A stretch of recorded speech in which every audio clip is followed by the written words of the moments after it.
पंचायत समितीच्या उमेदवारांच्या प्रचारार्थ आता सध्या व्यासपीठावर उपस्थित आपल्या जिल्ह्याचे जिल्हाध्यक्ष श्री सुहास भाऊ. समोरचा उमेदवार जनतेमध्ये भ्रम पसरत आहे की माझ्यासोबत पक्षाचे लोक आहेत, मला अमुकने सांगितले उभे राहा, परंतु ते साफ खोटे आहे. ग्राम विकास या मुद्द्यावर विकास करायचा आहे. दिल्लीत आपली सत्ता, राज्यात आपली सत्ता, आमदार आपला, मग जिल्हा परिषद पंचायत समिती ताब्यात द्या, जेणेकरून विकास करणे सोपे जाते. मला आमदार ताईंद्र अद्ययावत करणे, शिक्षणाचा दर्जा सुधारणे. मी शिक्षित असल्यामुळे प्रशासकीय पातळीवर पाठपुरावा करून सर्व शासकीय योजना जनतेपर्यंत नाना यांचा हा मतदारसंघ आहे, हा शिस्तीचा मतदारसंघ आहे. आणि आपण भारतीय जनता पार्टीचे कार्यकर्ते हे सुद्धा एक शिस्तीचे आहे. कारण की आपण बघितलेलं आहे, भारतीय जनता पार्टी ज्यांना कळली ही विचाराला चालणारी पार्टी आहे. हे काही उघड निवडणुकीचं वातावरण झालं, आपण तिथं आलो, सोपं नाही आहे. इथं एक विचार असतो, तो विचार काही गोष्टी मनासारख्या घडत असतात, काही मनाच्या विरुद्ध घडत असतात. संयम, सूचकता, पक्षाची शिस्त ह्या गोष्टी आपल्याला आत्मसात कराव्या लागतात. आणि हे जर सगळं अंगीकृत झालं तर तो ताई थोडं मागे या ना, थोडंसं मागे या ताई, थोडं सरक ना भैया, घरचे तर काय करावं ताई, असं आहे ताई, ताई ताई इकडे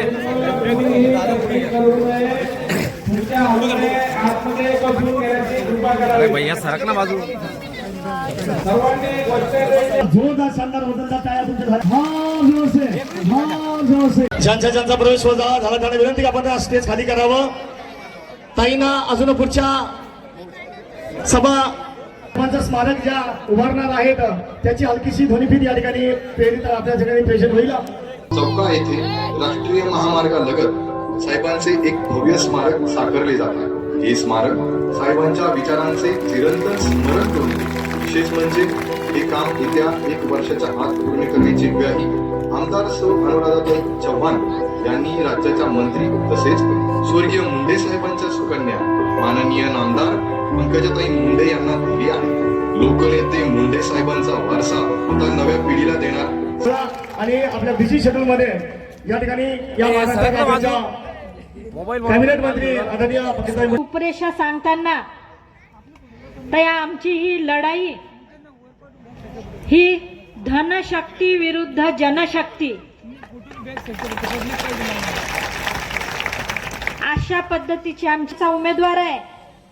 त्यांच्या अनेक पिढ्यांनी आपल्या या भारतीय जनता पार्टीमध्ये काम करत आहेत. पण आता घरपोच आपल्या शेतकरी बंधूंना त्या सोसायटीमध्ये खत दिलं जातं. शेतीला लागणारे औषध असतील, बी बियाणे असतील, खत असतील सर्व सुविधा आज त्यांनी दिल्या. त्यांनी सर्व हे प्रामाणिक उमेदवार आज जनतेची सेवा करण्यासाठी पुढे आलेले आहे.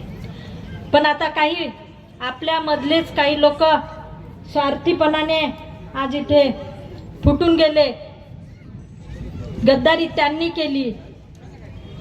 या कार्यकर्त्यांच्या वर आहे.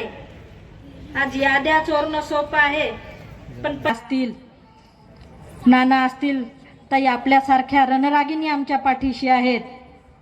त्यामुळे आमचा कार्यकर्ता कुठेच डगमगणार नाही. करू नका, कारण ते फार 5-6 दिवस 7 तारखेपर्यंत टिकणारं आमिष आहे. पण आज आपल्या ज्या योजना आहेत, जी शासनाची मदत आहे, एका फोनवर आपलं राज्य सरकारमधलं काम पूर्ण होतं. आलेले आहेत त्यांना पण आपण शुभेच्छा द्या, आशीर्वाद द्या. त्यांची संघर्ष कन्या आणि महाराष्ट्राच्या कॅबिनेट मंत्री आदरणीय पंकजाताई मुंडे साहेबांना ताईला ऐकायचं तुम्हाला. यस म्हणता का बस म्हणता? एकदा सगळे हातवरती करा ज्याचे त्याचे. कोण आली रे, कोण आली? नाही, जे गोष्ट देणार नाही त्यांच्या शेजारीची शपथ आहे, शेजारीची शपथ आहे. कोण आली रे, कोण आली? कोण आली रे, कोण आली? क्या बात आहे. आणि आदरणीय रावसाहेब दानवे साहेब केंद्रीय रेल्वेमंत्री आपले संवाद साधणार आहे. त्याही 3 आठवड्यात लगेचच जिल्हा परिषद जाहीर झाली. खरं आता 15 दिवस राहिले आणि 7 दिवसभरामध्ये 6 थोडं मागे ना. त्याच्यामुळं विनंती आहे, या ठिकाणी आपण विजय उत्तमराव काळे आपले जिल्हा परिषदचे उमेदवार आणि वैष्णवी रवींद्र पडोळ आणि राधा काकासाहेब पठाडे आणि एकूणच आपल्या छत्रपती संभाजीनगरमध्ये जे भारतीय जनता पार्टीचे उमेदवार आहेत त्यांना आपण अशी मी आपला आग्रहाची विनंती करतो. याच्यापेक्षा आवाज वाढवला की खोकला येतो. त्याच्यामुळं एक हवा असते, एक वातावरण असतं की झालं. पण आता वातावरण भाजपच्या बाजूचं आहे. आपण पाहिलं असेल की नगरपालिका आल्या, महापालिका आल्या आणि बहुमतामध्ये जिल्हा परिषद येणार आहे. तेव्हा जिल्हा परिषद गट लाड सांगवी आमचे अधिकृत उमेदवार विजय काळे आणि पंचायत समितीचे उमेदवार वैष्णवी पडुळ आणि राधा पठाडे या सर्वांच्या विजयाची निश्चिती करण्यासाठी आणि प्रचार करण्यासाठी या सभेला माझ्या समवेत मंचावर उपस्थित आमचे ज्येष्ठ आणि अनेक वर्ष मी विषयांना वाट मोकळी करून दिली आणि आपल्या सगळ्यांच्या मनातल्या इच्छा बोलून दाखवल्या.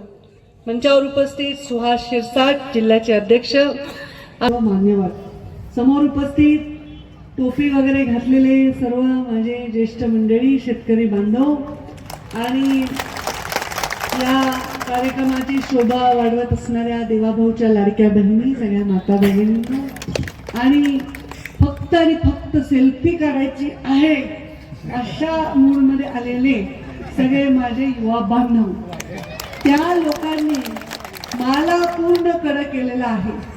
मला ना सभेसारखं वाटेच ना दादा, हे असं वाटेल की इथे एक मंगल कार्यालय आहे आणि मी लग्नाच्या वधूवरांना शुभेच्छा देण्यासाठी आलेली आहे. कारण वातावरणच तसं आहे. संध्याकाळ होत आहे, गरमी नाही तेवढी, सगळे खुर्च्यांवर बसलेले आहेत आणि त्यामुळे असं वाटत नाही की ही सभा आहे. असं वाटतंय की एक आपला एखादा मंगल कार्यक्रम आहे. खरंच आहे, ही निवडणूक हा मंगल कार्यक्रम आहे.